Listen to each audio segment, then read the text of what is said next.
Hi, how are you? This is Sandstorm here, and welcome back to Hearts of Iron 4. Today we are again on No Step Back in part 2, where we will be playing Estonia, which has one of the new Baltic States focus trees. So I did a little testing in between episodes 1 and 2, and tested some of the classic Sandstorm exploits, and it seems like most or all of them just about work in this new DLC. So I'll be showing you a strategy in which you can form Scandinavia and the Baltic States as Estonia, I think by like 1938 or 39 or something like that.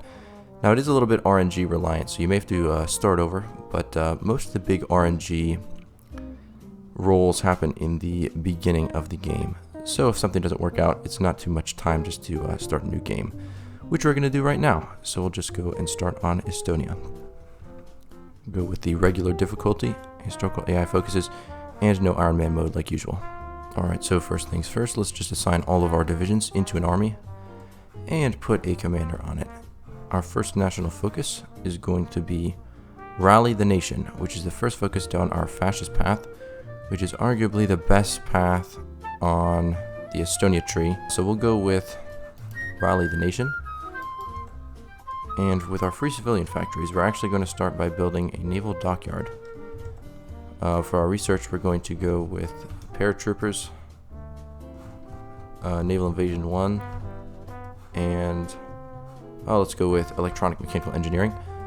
And for our free military factories, we're going to leave one on infantry weapons so we can get our production efficiency up for that, and then put one on the transport plane, which should build fairly quickly. It will say 1.3 years, but if you put it at the top, it'll get resource priority. But for now, I think that's all we need to do, so let's just unpause the game and get going. Alright, so we've just completed our first focus, Rally the Nation. For now, we're going to do the only other focus we can do, which is rejoin the railways. And while that's completing, we're going to start with our decisions, which I believe it unlocks after one day of completing the focus. There we are, the march through Estonia. So this will help turn us fascist. And I believe it does not matter which state you do it on. Because you have 33% chance of one of 3 events. We need at least 15% because we need 40% to do the next focus on the fascist tree, and we're currently at 26%. So this is where the first bit of RNG comes into play. We'll start in this province here, and we'll see what we get. Alright, so we got the overwhelming fascist march in Estonia. So we get the best event here. Add 20 days to the government crackdown. This doesn't really matter since we're going to flip our ideology super quickly anyway. And we get an extra 20%, which means we're almost at 50%, which is far more than we need. We are going to do this again because the more we do it, the lower the chances of a civil war happening are, which is our second RNG point. They still have a 43% chance of starting a civil war. So if we do this again, especially if we get the good event, then we'll have an extremely low chance of getting the civil war. And now we've completed our focus, so we're going to move on to the march on Tallinn. Alright, so we just got a chaotic march, which does still greatly improve our chances, because now it's 66 to 33 instead. And perfect. The Civil War did not fire. Constantine Pass stands down, and now we have just flipped to fascism, 20th of May 1936. What we're going to do now is begin our industrial buildup, so hopefully we can get some dockyards out clear, because this gives us 5 civilian factories, as opposed to our measly 4 right now, 2 of which are being used for consumer goods. Right now we're also going to do 2 things. We're going to unpause the game and join the axis manually. There's a focus which allows you to do it, but since we are a player, we can do it manually. I think, yeah, join the axis down here. But this is just extra time to do something that we can bypass just by doing it manually. And we just unlock the transport ship as well. But what we're going to do right now is move our entire army in. And this is going to take a while since we only have 5 convoys. So we're just going to put everyone on this airport right here. And now that we have 49 political power, we can begin a justification on France, which will complete on the 27th of January. We've just completed paratroopers. That's perfect because we can switch every division we have except for 1 into paratroopers to do that special forces cap. And once our transport plane is completed, we can deploy it in the airport here. Our transport plane just completed. We're going to delete this production line and put everything towards infantry weapons. What we'll do is wait for a new month to pass so we can get a small tick of manpower to deploy this plane. We only need 80 crewmen to deploy it, and I think we should get some on the 1st of July. But for now, we just got our focus. So we're going to move on to the Veterans Government. Move on to this focus here, the Anti-Communist Militia, which gives us 4 decent infantry divisions, which is going to be very helpful in our upcoming wars. So we only got 28 manpower here. That's not exactly amazing. So what I think we're going to do is wait until we have enough political power to increase our conscription law. Alright, we just unlocked our first dockyard. I think we're still building another. That's going to be complete on 18th of January. So what we're going to do right now is request license production of one of Germany's submarines. Now you have to be careful because this submarine right here doesn't have all the modules needed. So this one here, the Type 2 class early submarine hull, is one that they've used some naval XP on to make it functional. And what we're going to do right now is assign our dockyard to that submarine. This will be out by 17th of April 1937. We're going to put this on highest priority, and I think we are going to use one factory to import some steel, because it's going to be more beneficial for the submarine to get that bit of steel than to have the second dockyard. Oh, look at that. Now it's going to be out by the 17th of March. We just completed the Veterans Government. We're now going to go on to the Anti-Communist Militia. And we have plenty of political power. We're going to increase our conscription law. We now have 1,000 manpower in the field. So we're going to deploy our transport plane in this airport. And now that it's been deployed, we can begin setting up the classic Sandstorm French Paradrop. The only thing that really changes about the classic Sandstorm French Paradrop at this point is that you cannot do Calais during the first part of the Paradrop, because for some reason the AI now always attacks Calais and will take back the city by the time the rest of the Paradrop has finished. But I don't think it's necessary to do any of the southern cities anymore, because most of these northern cities are now ungarrisoned for some reason. But this is slightly RNG in itself, so it may be a good idea to save and restart in case the Paradrop does not work beforehand. We're also going to assign the infantry expert, which is going to be extremely helpful in our upcoming wars, since we are basically only going to have an infantry army. Germany has just sent out the Anti-Comintern Pact, so we're going to join that since we are already in their faction. And what we're going to do next is the Baltic Shield. This doesn't really do much right now. It only adds 2 forts, but allows us to get down to the Brotherhood. And we've got 4 new divisions. We're going to put them in a new army along with this one infantry division. Set a new commander, and then set a fallback line back here on Munich. We just completed our justification on France. So what we're going to do right now is declare war and begin a justification on Norway. We'll turn down to 3 speed, we'll wait a few days, and now we will begin the drop.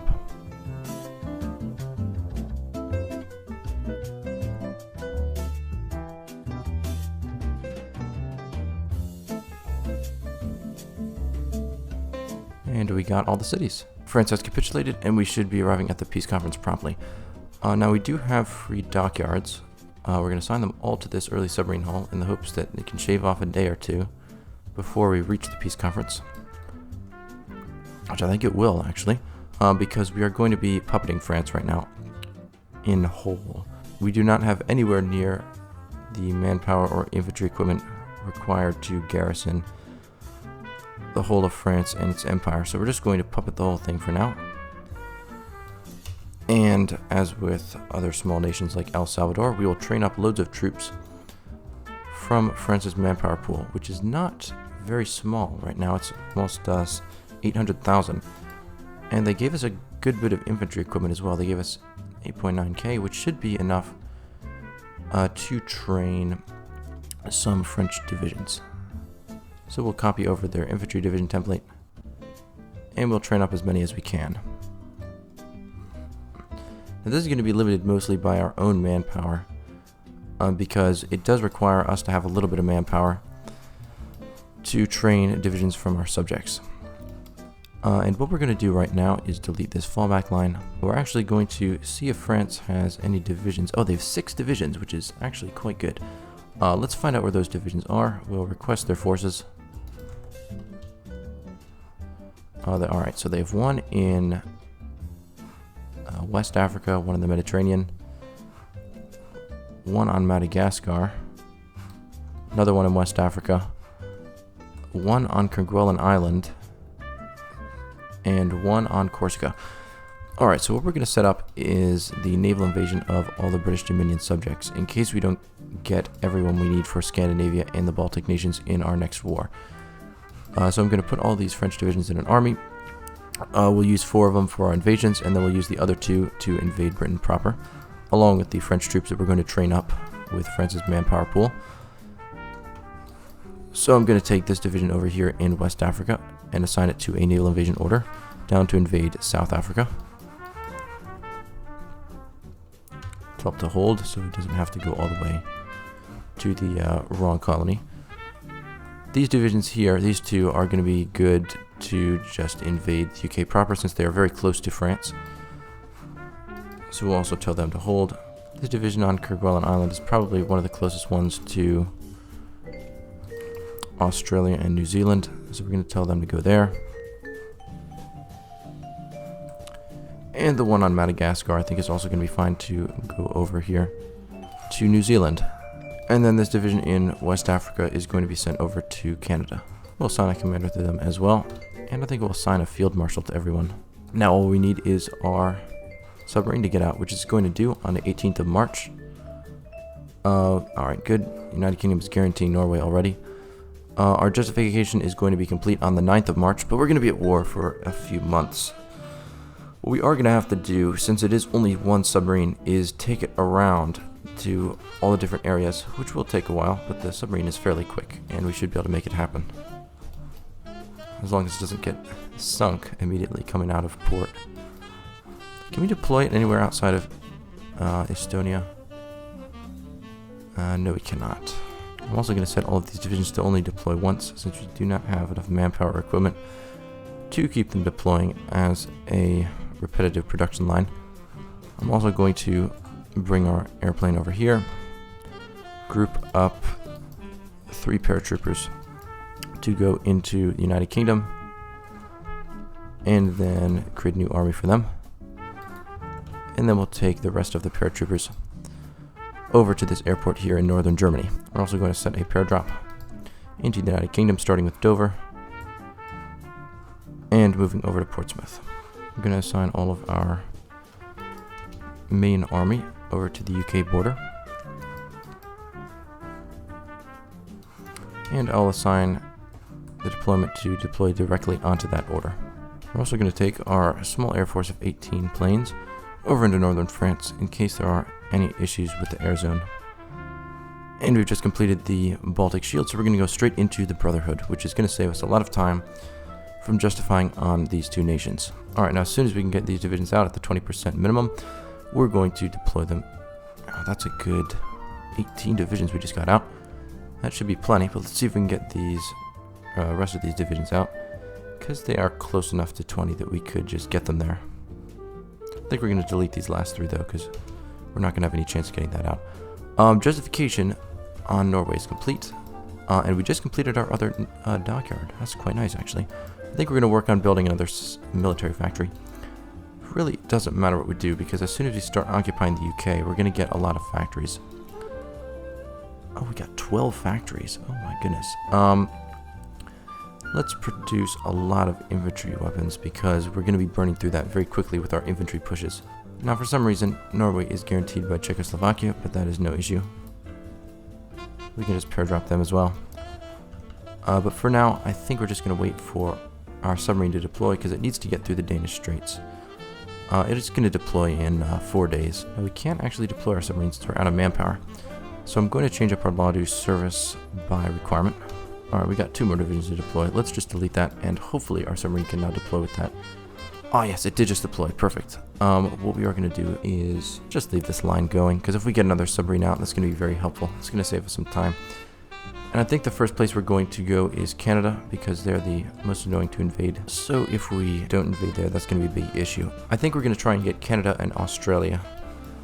And since South Africa's on the way, we'll just stop there. But I'll set out our strike force in this sea zone, and as soon as it gets within range, we'll declare war. Oh, I was wrong. We don't actually need to go through the Danish belts. We have access through Germany on the Kiel Canal. It's quite nice. I'm going to activate all the naval invasion orders, and it's green, so I think we're ready to go. The UK is guaranteeing China, but that's not going to be an issue because they're going to create the Chinese United Front, and you can't guarantee people who are not in your faction. So let's declare war on Norway right now. We're going to call in France to this war so that the UK diverts troops to the colonies to invade France and moves troops off of their homeland. Now this does mean we are in a bit of a race against time, so we need to get here, get our submarine down here, and have this naval invasion launch before they actually get troops down into Gabon and the Middle Congo. But I think we have enough time for that to still work, so we're just going to unpause for a few days and wait for the UK to divert troops out of the mainland. But for now, we're going to justify on our next target, which is going to be Denmark. We're also going to take a lend-lease from Germany. That's quite nice. They're giving us a good few guns. Not from our puppet, though. And now that this naval invasion is going, we're going to hold the orders and put out a strike force for South Africa. Once we hit the end of the month, I think we're going to drop into the UK. Should be a sufficient amount of troops rooted away from their mainland. Alright, we're going to begin our drop on the United Kingdom. Did not get Dover. This is still reconcilable if we do get Portsmouth. It's unfortunate that we didn't get that tile next to it before our troop died on Dover. But such as it is. There are still a few troops buzzing around, but I think we should be okay if our army gets in quick enough. Looks like London is open. If we can get in there before they deploy any troops. Anyways, our transport plane is now needed in northwest Germany, so we can begin paradropping Norway. Our naval invasion went on Canada, which is perfect. We can try and take a port and escape, but I doubt that's going to happen. And our submarines are now en route to South Africa. We've just taken London, which is quite nice. Circling London is now no longer viable because they have extra victory points. And we got reinforcement, although they are no longer walking into the tile for some reason. Need to try and defend London and the port. It's a bit of a precarious situation, but I think we're going to manage to get out of it. As long as we hold London, we should be fine.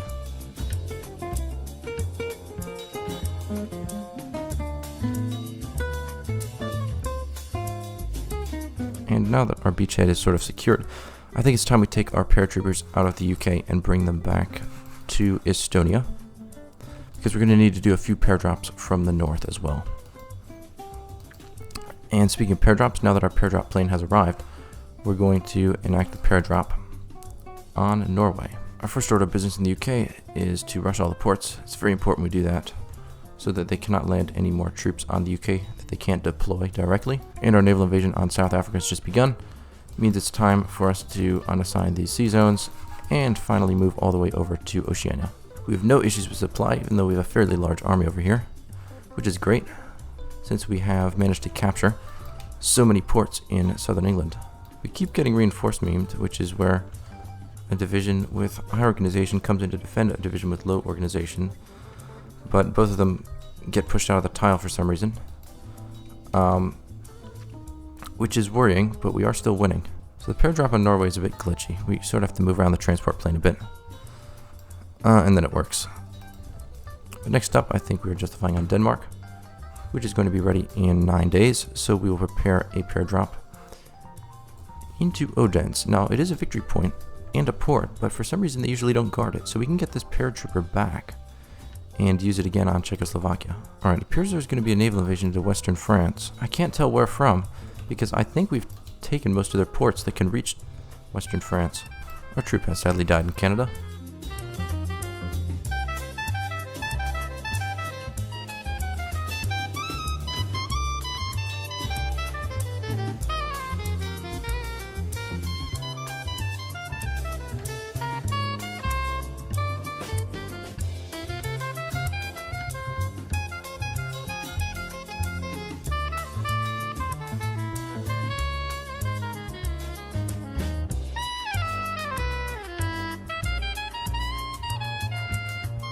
Alright, our justification on Denmark has just been completed, so we're going to now justify on Sweden and declare war on Denmark. Alright, there's been a naval invasion by one division of the British in the Baltic States. What we're going to have to do is send back our 3 paratroopers, transfer them into decent divisions, and see if we can take care of it. I'm going to take 7 of our divisions from the UK to get here as well, but we need to make sure we hold this one port, because we only have one other port besides our capital. Our naval invasions on Australia and New Zealand are going right now, And we are in a place to capitulate the UK if we need to, because we've encircled all their core victory points here with Leeds and Sheffield. And we're about to take Hull, which is another port. We've been intercepted, sadly, and one of our divisions was killed. But we do now have our justification on Sweden ready. I think we're going to hold that for a minute and make sure we take out this naval invasion here. But what we are going to do is justify on Finland. So it seems like the UK is not taking any territory. Maybe their division has left. Alright, it seems as if the UK has left, which is perfect. Now, some of these other nations do send naval invasions as well, so it's good that we have these troops here. I'm going to set them on a general garrison order, since they're no longer needed in the United Kingdom, to garrison all our ports. We just completed our focus, the Brotherhood. I think we may as well go over and get some more factories now at this point. And what we're going to do now is declare war on Sweden. Well, first we're going to set up a Paradrop order, move our Paradrop plane back into northwest Germany, and take the rest of the ports on the UK. And perfect, the Chinese United Front has been formed, because if the UK was still guaranteeing China before they formed the Chinese United Front, then when Japan attacked them, they would join the Allies. Which I don't believe can happen unless you're on non-historical AI. But in any case, we are going to drop into Sweden right now. And of course, Denmark is naval invading, because our garrison is moving around for some reason. We're also going to switch these two under-equipped divisions back into paratroopers, so that we can paradrop Finland at our earliest convenience. And we'll move them into the airport. And our justification on Finland has just completed. We'll drop somewhere in behind their lines. And we'll declare war on Finland now that we're garrisoning our whole nation. I'm also going to try and do Lithuania before we end the war as well. And maybe Poland too, because that might mean we can connect with Czechoslovakia. Oh, France just gave us a new division. Perfect. Let's put it in the UK. France can be a good puppet if you let them just sit here and produce for a while. Alright, I think we will do Poland as well. That'll make our borders look quite impressive. Let me just send off the justification. And our naval invasions against Australia and New Zealand are actually quite effective. Oh, the one's still there in Australia. They inflicted quite a few casualties. I think we'll just leave our ship here for now and hope it doesn't get sunk. Our next ship's going to be out soon enough. The Estonian Navy will grow. Alright, we are getting a naval invasion from Sweden now, but we should be able to hold that off. And we got another division from France. Sadly, we have to use one of our anti-Soviet divisions as paratroopers. Actually, we probably have to use two of them, because we forgot to get to Czechoslovakia, which I would like to get to. Oh, the French give us a tank. Right, I think what we're going to do now is declare war on Poland as soon as we get the justification, so that we can get straight into Poland without Lithuania messing up the air zone. And our justification on Poland is complete. Let's declare war right now. Send that off. And I don't believe we need to do any more justifications. We might need to spam around our plane again. Yep, there we go. And now we'll set one up on Lithuania. And hopefully we can get into Latvia as well. If we do them at the same time, we might be able to get two paradrops in before anyone realizes what's going on. Oh, we just got a submarine. Our second submarine has been deployed. Fantastic. As long as we hold Tallinn, I think we should be good. As soon as we're finished dropping here, we're also going to move down and drop Czechoslovakia. Alright, let's get our final drops going. We're going to declare war on Lithuania and Latvia. Lithuania and Latvia both joined the Allies. And our paradrop just got in before the red air went. Thank goodness for that. We're now going to move our transport plane over and drop Czechoslovakia. And I think everyone who's an independent nation in the war should be involved. Alright, that seemed to work. Prague is open, actually. Alright, there's been another naval invasion in the Baltic States, but it's just the Danish division. Alright, I think everyone is involved, so we're just going to take all the points we can on the UK, and this should get us to the peace conference. And there we are, we have reached the peace conference screen. Everyone is involved, even Canada, South Africa, Australia, and New Zealand. So I think we're going to take as much as we can just to make everything look good for the end of the episode here. We're not going to continue this on, I don't believe, because we have kind of already won over the whole world, and we could have gotten more countries involved if we wanted to, just created more paratroopers and dropped more people. But for the time being, I think this is fine for just forming the Nordic Union and the Baltic Union. So let's just pass a few times and get everything in the peace deal. If we were to not have someone involved in the peace deal, the Allies wouldn't exist anymore. So I don't think anyone would get guaranteed. So if you do want to continue this on yourself, this is a very sustainable method. Alright, we have finished in the peace deal, 1937. And we can now unify the Baltics. Perfect. That's our first formidable nation. Once we finish this focus, we'll get on to our next one. I'm also going to try and save up enough political power so that we can annex France. And we have so many dockyards now. There we go, unification of the Baltics. And loads of things just got bypassed. Now we could do this. The only reason you do this one is that you can annex Finland without having to go to war with them. Whereas this one just invites them to the faction. But since we own Finland anyway, this one is the one that gives us the formidable nation. Now, this gives us cores, but these cores over here, and we do not own those areas in the Soviet Union. So what we're going to do is bypass this, and bypass all the war goals on here. And finally, we can do Estonia is Scandinavia. So we're going to proclaim Nordic unity, and this will give us the formidable nation decision, but I think it automatically makes us into Scandinavia, which is going to give us loads of manpower, loads of factories, and loads of equipment. Even more than forming the Baltics did. I'm also going to send a lend-lease to France. We are now considered a major. One thing I've noticed about this DLC is that nationalist Spain usually wins the Spanish Civil War pretty handily and pretty quickly. But we've just completed our focus, Estonia, Scandinavia. We are now the Nordic Empire. So we are now known as the Nordic Empire, and we have our decision to proclaim Nordic unity, which we will do, giving us cores on all Norwegian, Swedish, Danish, and Finnish states. As you can see, we now have cores on everything here, even down in Denmark, and we now have more than 1 million manpower, which is plenty to occupy our whole empire and to keep the resistance down, along with being able to train up a bunch more divisions. We have a decent amount of equipment now as well, and a load of factories. We have almost 200 factories. We are second in the world with factory count, second only to America.